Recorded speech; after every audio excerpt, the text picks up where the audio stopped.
Bonjour à toutes et à tous et bienvenue dans les recettes ludiques. C'est Dylan. Et Ben.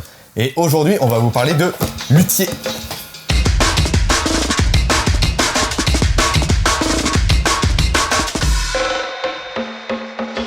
Luthier est un jeu de Dave Beck et Abe Burson. Il est illustré par Vincent Dutray, édité par Paverson Games et en français, il sera localisé par Lucky Duck Games. Il est conçu pour un 4 joueurs, pour des parties entre 1h30 et 2h30, et une difficulté qu'on estime sur BGG à environ 3,3-3,4 sur 5. Dans Luthier, vous incarnez une famille de musiciens ou une famille d'artisans qui allait fabriquer des instruments, les réparer. Vous allez aussi jouer des concerts de musique et vous allez embaucher différents mécènes qui sont représentés par différents artistes de l'époque, de différentes époques, parce que c'est assez brassé en termes de période pour la musique. Donc vous allez faire tout ça, c'est un jeu à point de victoire et mécaniquement, principalement, c'est un jeu de pouces d'ouvrier et de programmation avec tout un aspect de majorité sur différents axes et principalement au niveau de l'opéra. Luthier se joue en 6 manches au total. Dans chaque manche, on va passer à travers 4 phases. On commence par une phase de début de manche où on va recevoir des bonus qu'on reçoit à chaque début de manche et on va pouvoir placer des instruments sur le bench pour pouvoir les préparer. Ensuite, on a une phase de programmation où on va placer nos différents ouvriers face cachée. Les ouvriers ont des valeurs différentes. On va les placer dans les différents lieux. Ils seront résolus à la 3e phase où on va résoudre les différents lieux. Donc là, comme pour la phase de programmation, ça se fait au tour par tour. Chaque joueur va décider de résoudre un lieu ou d'aller au marché pour aller acheter des ressources. Et une fois qu'on a résolu l'intégralité des lieux, donc on a fait toutes les actions que tous les joueurs voulaient faire, on a une phase de remise en place et de préparation de la manche suivante. On va maintenant regarder les actions. Première action disponible, au salon, on va pouvoir recruter un patron.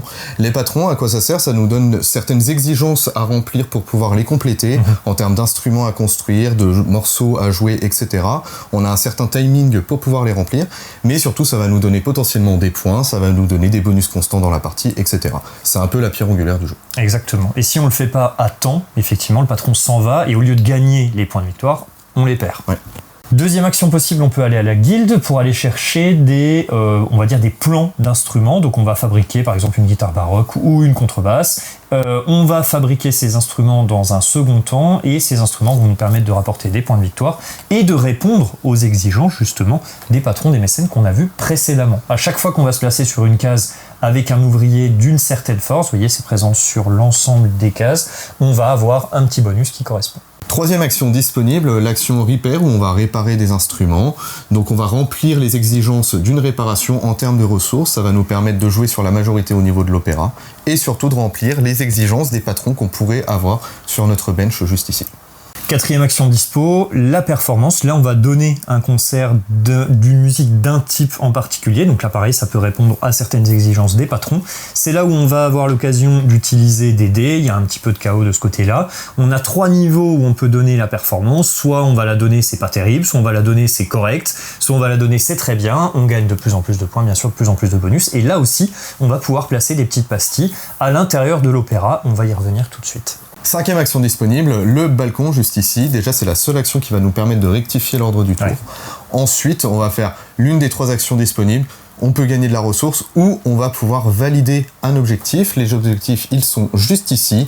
Ils ont certains prérequis. Si on remplit ces prérequis, on va pouvoir mettre un petit trophée dessus et gagner les points de victoire correspondants. C'est le genre de truc qui change à chaque partie. Vous les renouvelez et donc forcément, ça vous donne d'autres orientations pour la partie. Exactement.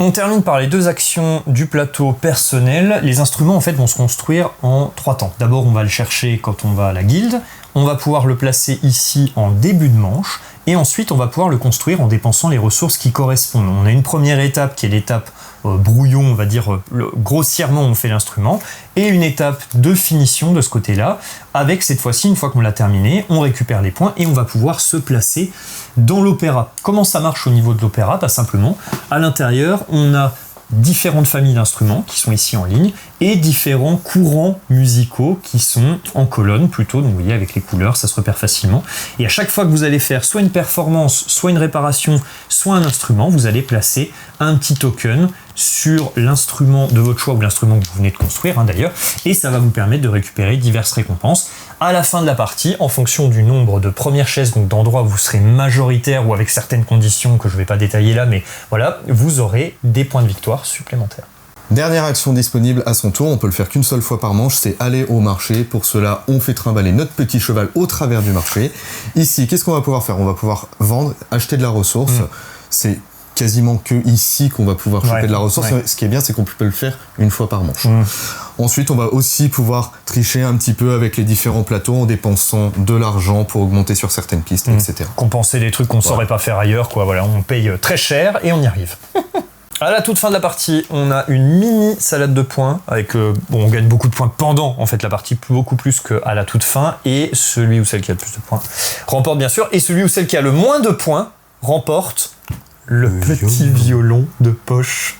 Voilà. À savoir que cette grande baguette est le jeton premier joueur. Je pense, on ne sait pas. On imagine. On va passer maintenant à la partie critique. Yes. Avant toute chose, vous pouvez noter que c'est un prototype qui nous a été fourni par l'éditeur, qu'on remercie bien sûr, mais voilà, tout est susceptible de changer, le matériel comme les règles qui sont susceptibles comme d'évoluer. Les illustrations. Comme les illustrations, bien sûr. Bon, vous voyez, c'est quand même assez finalisé comme prototype, on a du matériel tout à fait jouable et de bonne qualité de surcroît. Mais voilà, c'est bon à préciser. On a joué au total 2 parties du jeu parce qu'on n'a pas eu le temps d'en faire plus, à vrai dire. On a fait une partie à 4. Découverte pour tout le monde, et une partie à 2 qu'on vient de faire d'ailleurs. Voilà. On en sort tout juste. Comme d'habitude, quasiment, on en a gagné une chacun. Bon, voilà. Et donc, on va développer ça selon différents points. C'est parti. Premier point à aborder concerne la programmation en tant que telle dans le jeu. C'est un jeu de programmation. Ça peut être agréable, ça induit de l'interaction. Alors, premier point à noter, c'est qu'à 2 joueurs, l'interaction n'est pas optimale, en tout cas sur la programmation. C'est bien plus fort à 4 joueurs. Ce que j'ai trouvé pas complètement inintéressant, c'est que ça se fasse en 2 étapes, où d'abord, un par un, on va poser de l'ouvrier, et après, c'est de la résolution, mais lieu par lieu. Et ça, c'est quand même plutôt cool, parce qu'il y a un vrai aspect de timing, de tempo, au niveau de quand est-ce que je déclenche tel ou tel lieu, et tu peux te retrouver un petit peu embêté par les autres qui déclenchent le lieu que tu voulais pas avant. Donc l'interaction là-dessus est, je trouve, quand même plutôt sympa. Après, c'est inhérent aussi à ce type de programmation. Quand tu as de la programmation, par contre, sur tes plateaux personnels, ça peut jouer clairement dans son coin. En fait. C'est le problème, c'est que pour moi, tu as une phase très impliquée qui va être sur de la pose d'ouvrier. Alors, à savoir qu'une fois qu'on découvre, c'est l'ouvrier de plus grande force qui va jouer en premier. S'il y a plusieurs ouvriers de la même force, c'est premier arrivé, premier servi. Celui qui a joué. Et donc, t'as une vraie implication, je trouve, assez forte sur ta pose d'ouvrier dans les différents lieux, parce que tu veux potentiellement tel instrument avant telle personne, machin. Donc tout ça, c'est assez intéressant. Mais après, par contre, le déroulement, on a vu notre partie à 4 où durant le déroulement, la moitié de la table est debout et puis part quoi. Tu vas faire 2-3 trucs à côté. Là, le déroulé sur ton plateau joueur, ça regarde personne, c'est juste tu dépenses des ressources. Donc bon voilà, c'est la partie un peu solo à la fin qui est pas ultra intéressante en fait. Je trouve que t'as une vraie retombée. La partie prog est vachement intéressante, t'es investi. Et après, t'as une vraie retombée de tension. Je vois exactement parce que c'est du déroulé. Et ça, c'est un poil dommage. Mais je pense que c'est assez inhérent quand même aussi à ce type de un petit peu. Alors après, de méca. Le fait que, effectivement, à 2 joueurs, c'est clair que du coup, si on n'est pas sur les mêmes lieux, alors là, c'est vraiment, on est complètement déconnectés l'un de l'autre. Mais complet quoi. Au début de la partie, on a 3 ouvriers. Passé la fin de la 2e manche, on en a 4, et on en a un 5e qui arrive au début de la 5e manche. Bon, voilà. Bon, en gros, on peut tout à fait se retrouver sur des lieux qui n'ont rien à voir, et du coup, en fait, on résout ça chacun à notre tour, mais dans notre coin. Et en fait, il y a très peu d'implication, comme tu disais. Ouais, et puis notre dernière partie, on l'a bien vu, quoi. C'est ça. 1 fois, 2 fois dans la game où mutuellement on s'est embêté. C'est ça. Parce que tu déclenches ça alors que j'aurais préféré que ça soit dans le sens, mais ça arrive quoi. 2 fois. Mais c'est plus rare, effectivement. Et donc, du coup, voilà, meilleure configuration, du coup, certainement 3 joueurs. 4 joueurs, c'est un petit peu long. Je suis moins d'accord sur le fait que, pour moi, il y a forcément des gens sur les mêmes lieux quand on joue à 4, ça c'est très clair. Et théoriquement, il y aurait dû y avoir beaucoup plus d'interactions que ça aurait dû plus s'intéresser. Il y a eu d'autres problèmes inhérents à la partie, mais en tout cas, à 4, je pense que ça peut fonctionner, c'est juste un petit peu long, a priori.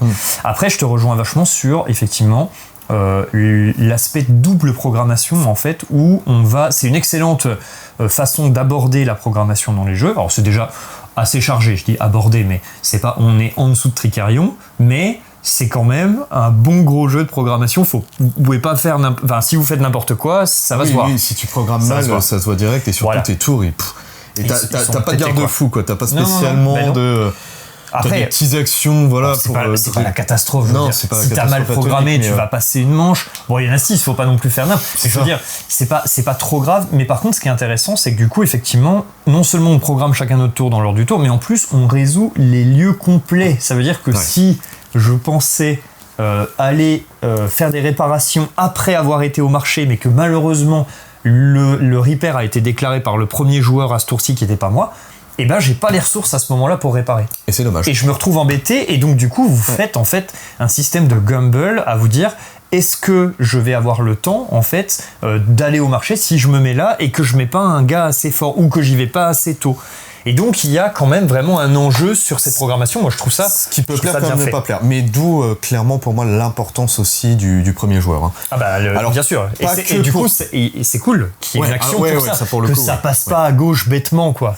Mais c'est limite, en tout cas à 3-4, à 2 beaucoup moins, mais c'est limite, t'as tout le temps envie de foutre un ouvrier super très fort. Sensible. Ouais, c'est ultra Ou alors tu comptes sur ton voisin de droite, quoi. Ouais, c'est ça. Mais en fait, c'est surtout important pour moi, c'est pas pour de la pose d'ouvrier, parce que au pire, voilà, mais c'est pour le déclenchement. C'est la résolution. C'est la résolution qui est importante, ouais, bien sûr. Là, ton ordre du tour est ultra important. Je suis complètement d'accord. Te retrouver 4ème dans une partie à 4 joueurs, c'est l'enfer. Ouais, c'est dur. C'est plus dur. Bon, après, voilà. Maintenant, effectivement, c'est des problèmes qui sont inhérents à la programmation et, à mon sens, en termes de jeu de prog, moi je trouve que c'est bien fait. Il y a des vrais choix à réaliser. En plus, le fait d'avoir des bonus sur certaines forces d'ouvriers rajoute encore une couche supplémentaire à se dire, est-ce que je vais là, mais du coup je suis à 3, il en faut 4. Enfin, tu vois, moi je trouve que c'est vraiment, de ce côté-là, c'est bien fait. Et effectivement, à noter qu'à 2, ça marche moins bien, quoi. Deuxième point qui concerne le gameplay, pour moi, ça concerne les mécènes. Les patrons. En fait, je vais pas dire que c'est original la façon dont ça fonctionne, mais je trouve ça plutôt bien parce que c'est, comme tu disais, c'est ce qui lie en fait tout le reste du jeu. Ouais. C'est-à-dire qu'on a une action où on va chercher des patrons et ensuite on a 3 actions qui servent en gros ces patrons. Parce que les patrons, ils sont en attente d'instruments, principalement, au moins un, ça c'est sûr, donc ça veut dire que c'est d'ailleurs tout à fait en lien avec le format de carte. On voit bien que ce qui est important dans le jeu, c'est ça et ça, en gros, et ensuite éventuellement ils attendent soit des mélodies particulières, soit du repair en fonction d'un type d'instrument ou d'un genre de musique particulier. Et donc ce qui est intéressant avec ces patrons, donc, c'est que c'est le cœur du jeu, enfin ça lie le reste, mais surtout c'est timé, c'est-à-dire que quand vous récupérez un patron, et à partir du moment où il arrive chez vous, vous avez 3 tours pour satisfaire ses exigences. Si vous les satisfaisez pas, du coup, il repart et il vous fait perdre les points de victoire au passage. C'est anecdotique, hein, c'est pas la catastrophe.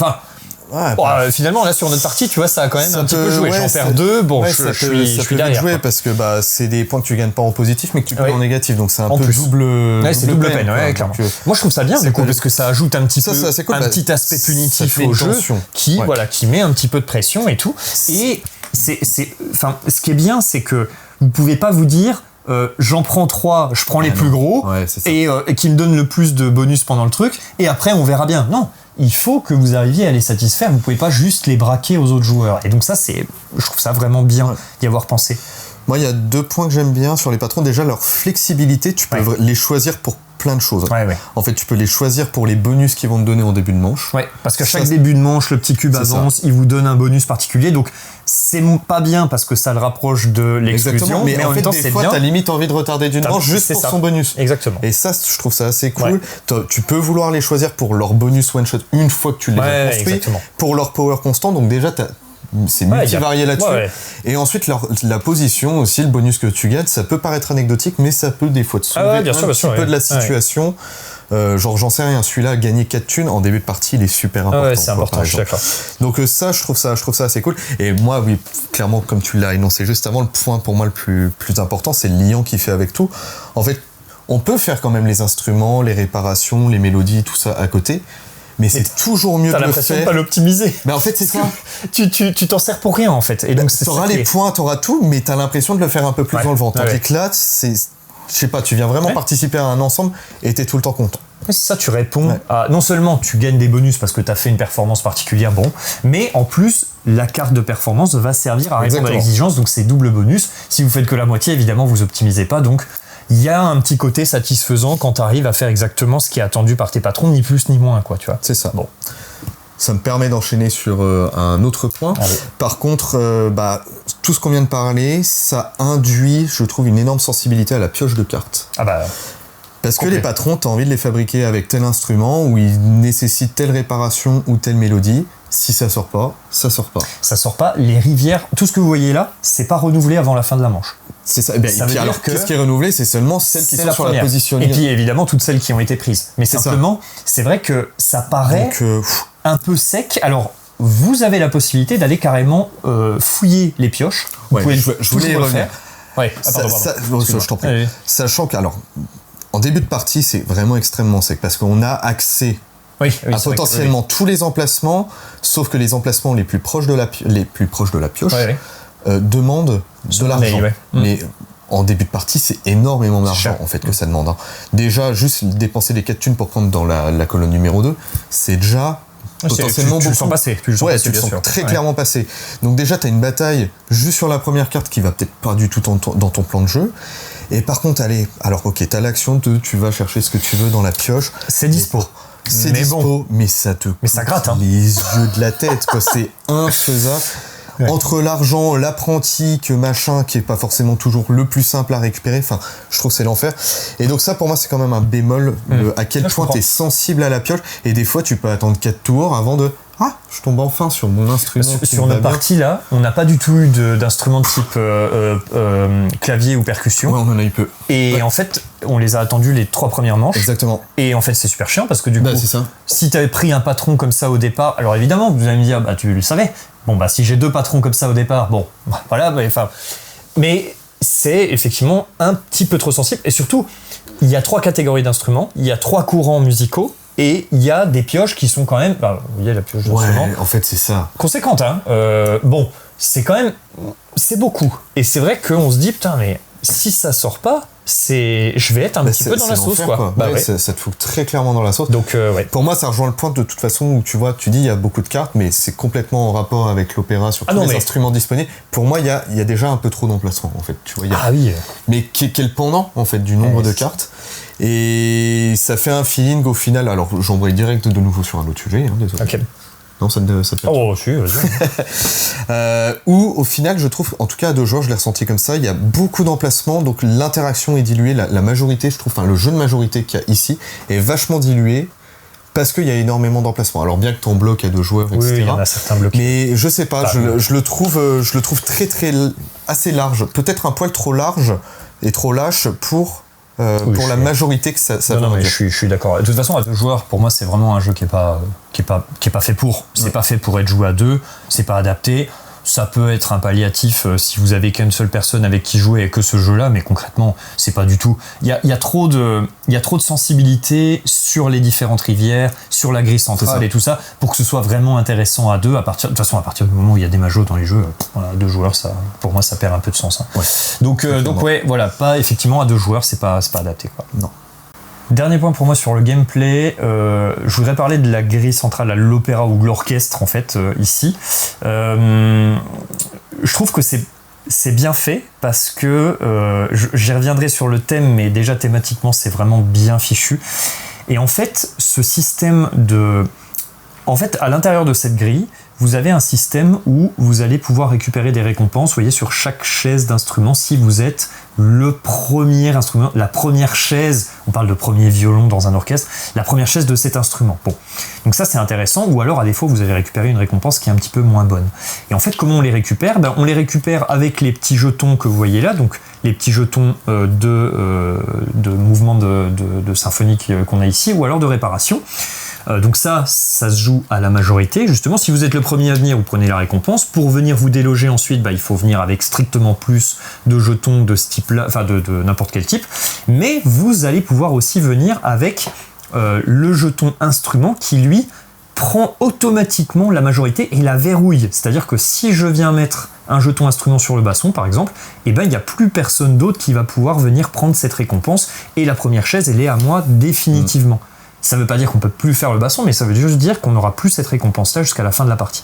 Donc ça, moi je trouve ça bien fait. En plus de ça, la grille est organisée en 2 dimensions, avec une dimension sur les types d'instruments et une dimension sur les courants musicaux. Alors là, c'est un peu plus tiré par les cheveux, mais bon, pourquoi pas. Mais en tout cas, ça colle bien, et en termes de gameplay, j'ai trouvé que c'était assez bien fait, parce que on voit tout de suite quand on va jouer une mélodie, on sait que ça appartient à ce courant-là, on va pouvoir se mettre dans cette partie de la grille. Est-ce qu'il reste des places disponibles? Est-ce que c'est intéressant? Est-ce que ça répond à tel ou tel objectif qui est en cours de jeu et tout ça? J'ai trouvé ça plutôt bien, et je m'attendais pas en fait à trouver un système de majorité et un système de vraiment où on va pouvoir faire de l'accumulation, notamment à 4, où la grille elle va quand même être relativement blindée, et j'ai trouvé ça bien fait. Ouais, je suis assez d'accord, mais pas sur tout, en fait, notamment sur les premières chaises données à l'instrument.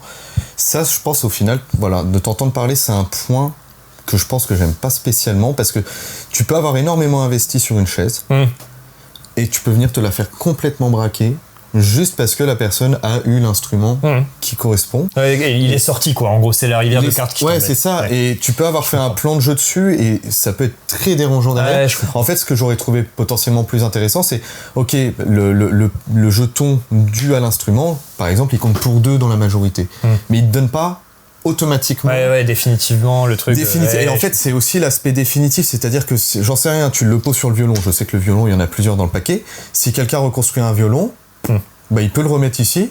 Tant pis. C'est le premier qui a construit, qui ad vitam aeternam a la première chaise. Moi, c'est un élément que j'aime bien, justement. Mais moi, ça me perturbe. En fait, pour moi, ça va à l'encontre en fait de la majorité des jeux de majo. Parce que ça se rebascule plus. Alors après, de la majo, je trouve ça intéressant quand tu peux avoir de la bataille quand même jusqu'au bout. Tandis que là, c'est ok, ça c'est à moi, basta. Au final, des instrus, t'en fais combien par partie? T'en fais 5 quand ça se passe bien? Ouais, t'en fais 5 à peu près, 4-5, ouais. 4-5, bon, en gros à 4, t'occupes toute la grille. Tu peux quand même verrouiller des investissements que d'autres personnes ont mis. Tu peux verrouiller c'est potentiellement beaucoup de points. C'est là aussi, en fait, où je trouve ça important, c'est que potentiellement, c'est énormément de points qui peuvent se distribuer. Oui. Et donc, j'aurais préféré que ça te donne plutôt des points plutôt que ok, je verrouille. Ouais, je comprends. Ça, j'aurais trouvé ça un poil plus intéressant. Après, non, sinon c'est la grille est assez intéressante en fait. Ça, je suis assez d'accord. Bien qu'à noter, je trouve les bonus pour les instruments rares qui sont tout en haut, je les trouve un peu pétés, quoi, les bonus. C'est fort. Après, les instruments rares coûtent plus cher, ils rapportent plus de points. Enfin, ils sont tous, d'une manière générale, ils sont plus gros à faire, et du coup, bon, voilà, forcément, c'est sûr que ça va pas rapporter le même type de bonus, mais après, voilà, c'est discutable, mais effectivement, ça reste des éléments. Après, ils sont pas forcément tous non plus égaux. Je trouve les bonus, j'en sais rien, je regarde vite fait, mais là, gagner le 5 thunes, par exemple, en début de game. Ça peut être vénère. Ouais. Tu compares à un cube blanc et. Mais je pense que c'est plus thématique, ou en tout cas plus en lien avec ce que demande la carte. Tu vois, quand j'ai fait la trompette naturelle, là, en fait, elle a besoin de 4 cubes d'acier. C'est ce qui coûte le plus cher dans le jeu. Qu'est-ce qu'elle te donne? Un cube d'acier. Elle t'en rend un, en gros. Okay. Du coup, c'est un peu plus. Tu vois, j'ai l'impression que c'est lié à ce que ça implique de construire tel ou tel instrument. Et du coup, c'est ça qui est plus sympa. Maintenant, c'est sûr que c'est discutable, mais voilà, après, c'est des éléments, c'est des choix qui sont faits, quoi. C'est ça. Et en fait, après, j'en viens à un autre point pour moi que j'ai trouvé pas ultra équilibré en fait dans la dernière game, entre tout ce qui est les mélodies, toutes les mélodies et toutes les réparations. En fait, les réparations, elles vont coûter de la ressource, elles vont vous donner du point flat. Alors strictement plus généralement que ce qu'on peut avoir avec les mélodies. Par contre, ça coûte de la ressource et c'est pas négligeable. Ce que ça demande en ressources, c'est généralement c'est pas rien. C'est l'équivalent d'une étape de construction. D'un instrument, genre du passage de construit à c'est cher. Le vernissage. C'est vraiment cher, et ça va permettre effectivement de mettre un petit marqueur donc dans la grille. Par contre, les marqueurs dans la grille, où est-ce qu'on va pouvoir les placer? Seulement sur des lignes de type d'instrument.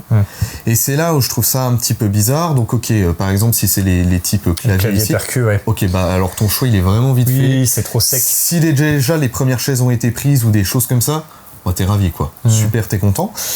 Là où les mélodies, c'est plus égalitaire, parce que là c'est par colonne, et effectivement il y a toujours le même nombre. Les mélodies, c'est toujours 5, et tu as toujours le choix parmi 5 places. Et donc ton bonus, tu peux quasiment à chaque fois t'assurer, en tout cas à 2 joueurs, tu peux t'assurer potentiellement de te verrouiller une première chaise, mais d'avoir un bonus potentiellement plus ou moins intéressant. Donc avec ça, je trouve ça vraiment plus intéressant sur ça, la majorité. Il y a le fait que ça le coûte pas de coût, ressources. le coût, bah en oui, fait, oui. ton coût c'est 0. Tu lances du dé. Tu lances du dé. Bah, tu peux agrémenter avec des petits Ok, jetons en fait, si tu le particuliers, veux là, mieux, mais en ouais. fait, même la carte de base, c'est-à-dire si tu ne dépenses rien, donc que tu es au niveau 1, c'est-à-dire juste avoir posé un ouvrier dessus. Ok, tu vas pas poser de Ça jeton va te là, rapporter mais de la ça te donne thune. 5 thunes. Ça va te rapporter de la thune. Il n'y a pas 1000 actions qui te donnent beaucoup de thunes. Ouais, c'est vrai. Il y a le balcon qui te donne 6 thunes. Donc 5 thunes, je trouve ça déjà même super bien pour une action qui est entre guillemets ratée, qui est loupée. Je pense que c'est un lieu où on se bat plus, mais c'est vrai que pourquoi donner plus d'importance aux performances qu'aux réparations. Effectivement, ça semble quand même s'orienter énormément sur les performances. C'est fort. C'est quoi. beaucoup. Ça non, mais me semble vraiment fort. Je suis assez d'accord, mais c'est surtout, pour moi, c'est le fait qu'on ne dépense rien, c'est ça qui est très bizarre. Elle a une inertie assez folle, cette action.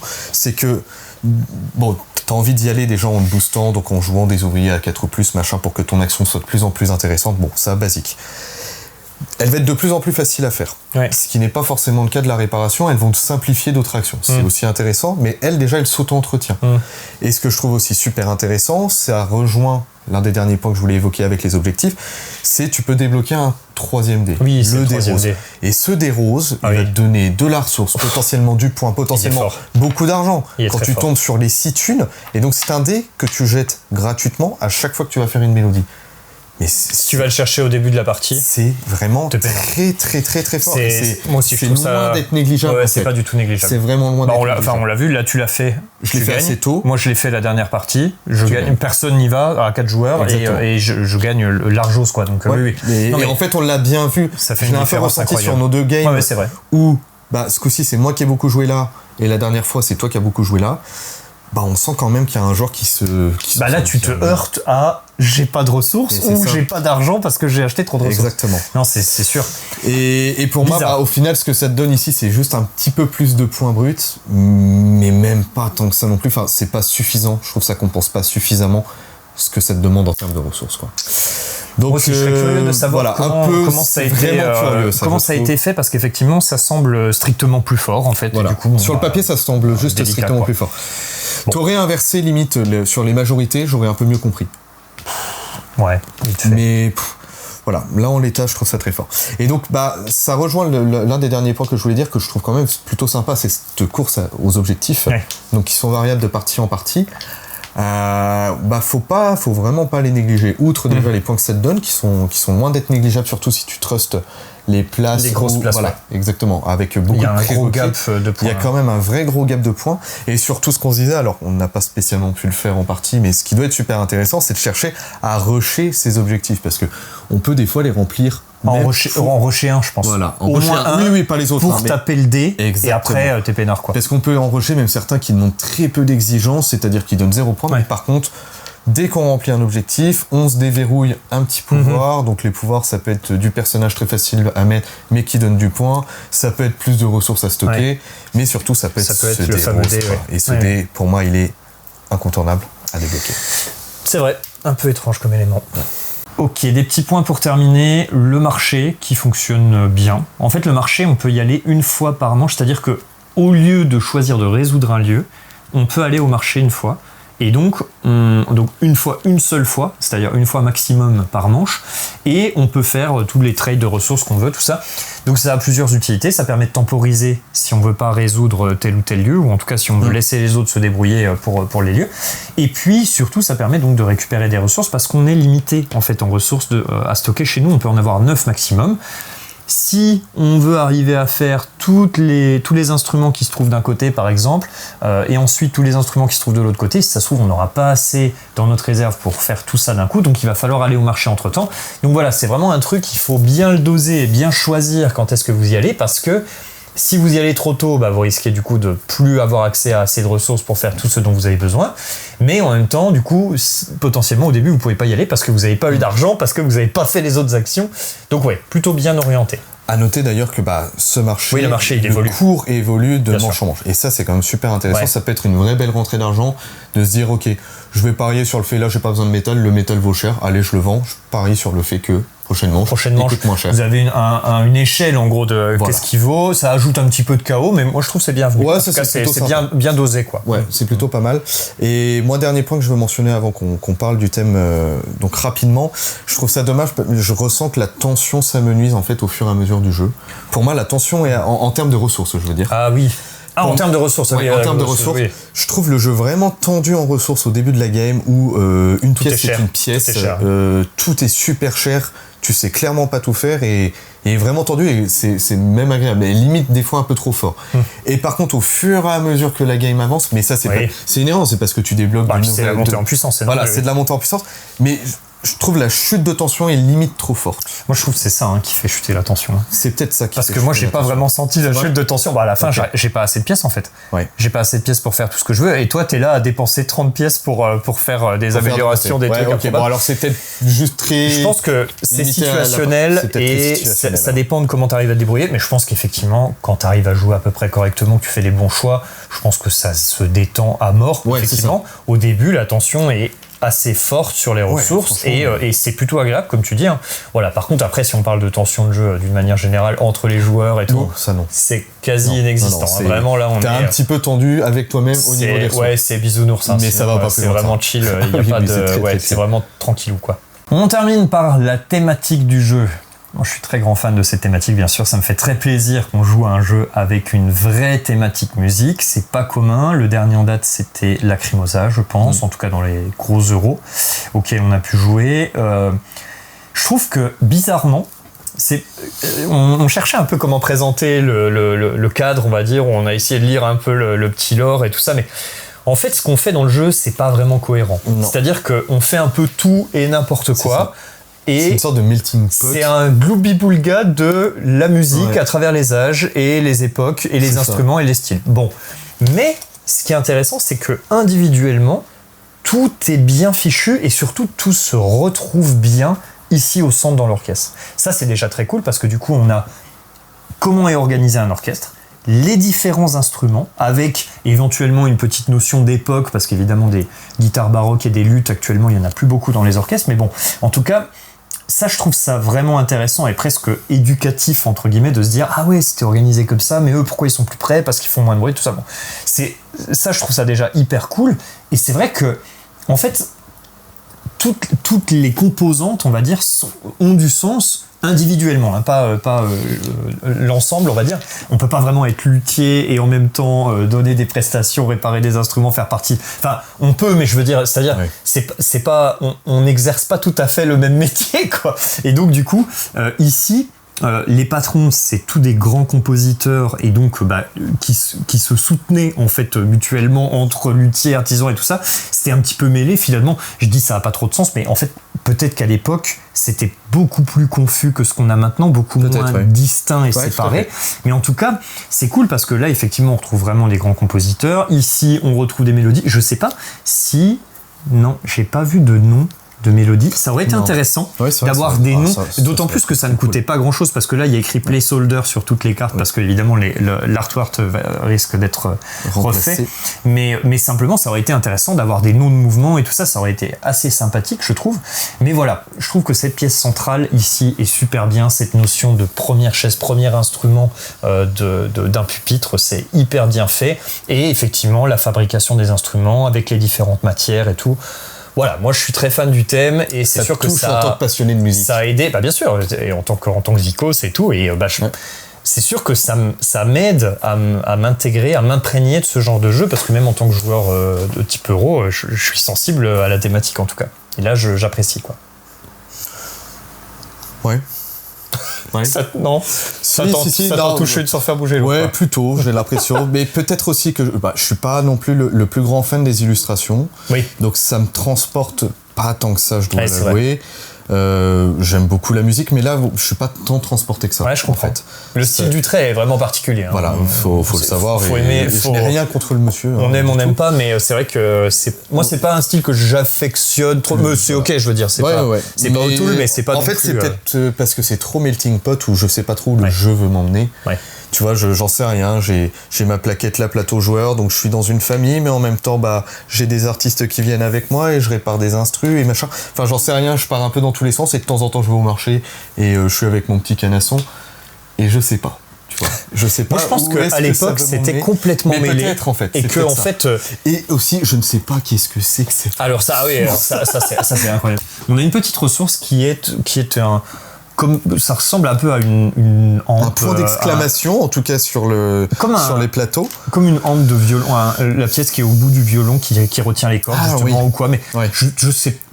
On sait pas. Et au final, dans le jeu, qu'est-ce que ça représente exactement ? Je crois que c'est l'inspiration, je pense. Je pense que c'est ça. Ah ouais. Et du coup, l'inspiration peut se dépenser comme des pièces un peu et tout, mais bon, là, ça part un peu plus loin. Quand t'as de l'inspiration, tu fais une meilleure mélodie. Quand t'as de l'inspiration, tu répares mieux et t'inventes du bois quand t'as de l'inspiration. Tu payes moins cher au marché parce que tu es éloquent. Bah, parce que t'es un troubadour et que tu vas jouer, tu vas paisiblement jouer avec ton petit.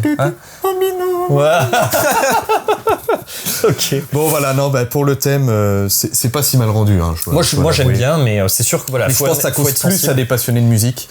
En tout cas, c'est cool, ça sert la cause parce que des jeux avec des thématiques musique qui sont sympas, et ben ça se compte sur les doigts d'une main, quoi. C'est la fin de la vidéo, tout doucement. On arrive au moment de la tier list. La tier list. Le petit générique, le jingle. Le jingle tier list. Yes. Bon, alors, où est-ce que je le mets moi dans ma tier list ? En fait, je peux pas m'empêcher de le comparer à un autre jeu de programmation que je connais. Je vais pas dire que je connais bien, mais que je connais plutôt bien quand même. C'est Tricarion, que beaucoup de gens connaissent. Et pour moi, et qu'on aime bien, et qui est vraiment pour moi une référence du jeu de prog. Allez. Et là, il y a beaucoup de choses m'y font penser. En fait, ne serait-ce dans ce qu'on fait, ça me fait penser à Tricarion, outre juste la programmation, donc outre juste mécaniquement. Oui, parce que c'est une forme d'artisanat. Exactement. On prépare tu récupères de la ressource. Final, alors là, c'est un peu différent parce qu'on donne pas de spectacle. Oui. On va plutôt essayer de satisfaire des patrons, mécènes, qui sont un peu. Bon, c'est un petit peu différent dans le ressenti, mais c'est vrai. En fait, dans la finalité, c'est un peu différent, mais il y a quand même beaucoup. Après, les phases de prog sont assez similaires. Pour moi, je suis quand même assez d'accord. Ils sont quand même très très proches. Il y a ce twist de la résolution des lieux qui se fait joueur par joueur. Tu retrouves de la spécialisation, même dans les deux jeux, de la spécialisation d'ouvriers. Il y a un petit peu de spécialisation, on n'en a pas du tout parlé. On n'en a pas parlé. Pour moi, c'est. Non, moi, je trouve ça anecdotique. Ouais, franchement, c'est pas inintéressant, mais je veux dire. C'est ça. Bon, c'est vraiment pas central. Au début, première partie, vraiment, je pensais que c'était très beaucoup plus fort. Mais l'impact n'est pas si important.